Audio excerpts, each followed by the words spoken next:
So what's happening now since moving back to Detroit Water? One, they're replacing all the pipes. So the reason this happened, well, a couple of reasons, but ultimately they had lead pipes. So they're now replacing it with PVC pipes. Here in the Washington area, all of our major water lines are all PVC piping. They aren't lead, they aren't metals. However, if you have a very old house, it is possible that the pipes within your house are lead. But it's your house. That's the homeowner's responsibility. But when you're looking at once that water leaves your house, everything else is PVC. Many officials at the EPA, at the State Department, so the Michigan Department of Environmental Quality, and at the Flint level are gone. Some were fired, some just happened to resign. More than likely they were asked to resign to avoid being fired. Now the reason this lead in the water is such a big deal isn't so much for adults. The adults more than likely are fine. However, their children may not be. Lead is very toxic to the developing brain. So our offspring, our pregnant women. Those are the ones that were most susceptible to lead poisoning. So in Flint, they have actually opened a school, a daycare, that is meant to be so incredibly immersive and just probably, you're talking about like 100% top of the line school for children in that area. And the people who are working there aren't just teachers, they're like scientific researchers who are not only trying to make sure that these kids are developing on the same track as their peers who are not drinking lead-laden water, but also they're doing, I don't want to call them experiments, but observations. You know, here was a kid who was drinking lead water for the entire time. Here is a kid who was drinking it for half the year. What kind of changes are we seeing in their development? This school, this daycare is 100% free because the state realized, our bad guys, we're sorry. Here, put your kids in our special school and we'll hope it helps. It is good. It's good that they're doing something, but it's a little too late. You know, they should have addressed the problem during the year and a half that it was going on. So this is kind of a very condensed version.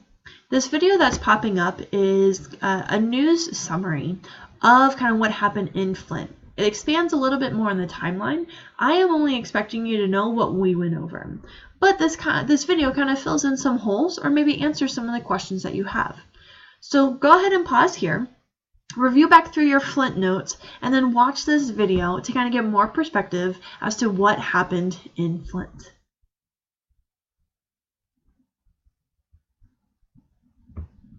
So why does this keep happening? You know, why are we having water issues? Whether it's in Flint, whether it's in Hinckley, California, which if you've ever seen the movie Erin Brockovich, that's where it's based. You know, why do these problems happen? And I'm not saying, oh, well, it's fueled by money or this and that, which likely is, but we have the Safe Drinking Water Act. We have the EPA. We have all these officials. How does this keep happening? Well, the thing is, if you look at the EPA, there are 156,000 public water systems across the United States. 156,000. The EPA does not have that many people. The EPA relatively is small. And they're not just doing the Safe Drinking Water Act, they're doing the Clean Air Act, the Clean Water Act, the Resource Conservation and Recovery Act. They're looking at GMOs, they're looking at pesticides and fertilizers, and the EPA does so many things. There's no way in the world they can enforce all the laws that they create. They try to, but in actuality they can't. Now they do put some of that pressure off by assigning it to the states, but the same thing with the states. The states are now just doing everything that the EPA is doing, but across their entire state. So it's literally, it comes down to money, but not in the way you think. It's not about greed, it's more of a lack of money. There's not enough money to hire enough people to look at all of these water systems, enforce them, find them, sue them, go through litigation, go through the law. There's not enough time, there's not enough money, there's not enough manpower. However, it's getting better. So this chart is the most recent chart that I could find. This is showing the number of public water systems that had serious violations. So if you're looking at the first quarter, so the first part of the year in 2010, there was about 9,000 systems that were in violation. They're monitoring their pollutants, and they were over in at least one pollutant. 9,000. Fortunately, it wasn't DC or around here. It's typically smaller towns, places that have less funding and have less people. Less people means if something's going wrong, that's less protests. That's less people making a stir. But if you look at the third part of the year in 2013, that number was down to 2,000. And I can only guess that it's even lower now. And the reason that this trend has been happening is the EPA actually got pretty smart. What they did is they said, you know what? We're going to get all of the offenders, and the worst offenders are like our top 50 list. And we're going to send out notifications to our top 50 list and say, hey, if you guys don't shape up in the next 6 months, we are going to come after you. We will sue you. We will take you to court. You will get fines. And the state would lose. Like they are breaking the law. But that's also time and effort on the EPA side. So they can't do it with all of the water systems. But if they prioritize that list and, each quarter be like, all right, you guys got 6 months. If you don't change it, we are coming after you. And they're like, okay, we get it. All right, they are coming after us. They've given us a timeline. We're going to change the problem. And so the 6 months comes around, and maybe the EPA only has to sue one of them instead of 500 of them. Then the EPA goes to that list again, be like, all right, who are the top 500 offenders?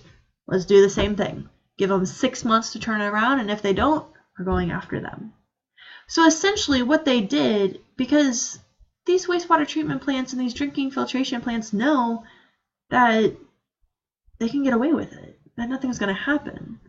But with the EPA having this system of saying, actually, no, we are going to do something about it. You might be able to slip under the radar for 3 years because you're not the worst one, but eventually you're going to be. Eventually you're going to have to address this problem. And so that's what they're doing, is those worst offenders are like, all right, you got to do something. And then the next worst offender and the next worst offender. And it's been working. So although you might have a negative viewpoint of the EPA because of these problems we've been having, you kind of got to keep in mind what they're going through. And at least they're coming up with unique solutions that are addressing this problem. We are fortunate living here in the DC area. There are a ton of people here, and there's a ton of money here. Meaning that if lead was coming out of our water, if our water looked like this, there would be riots, right? We'd go stomp down the Capitol because we can. So we're fortunate. But it's typically in smaller and poorer regions that we start seeing things like lead poisoning in Flint, Michigan. Like you're setting your water on fire anywhere there's fracking going on. But the EPA is addressing it. The EPA is figuring out ways to use the small amount of resources they have to address these problems. So although this may seem scary, and I mean it is, we really don't have to worry in our area. But we also have to be the ones fighting for these other areas.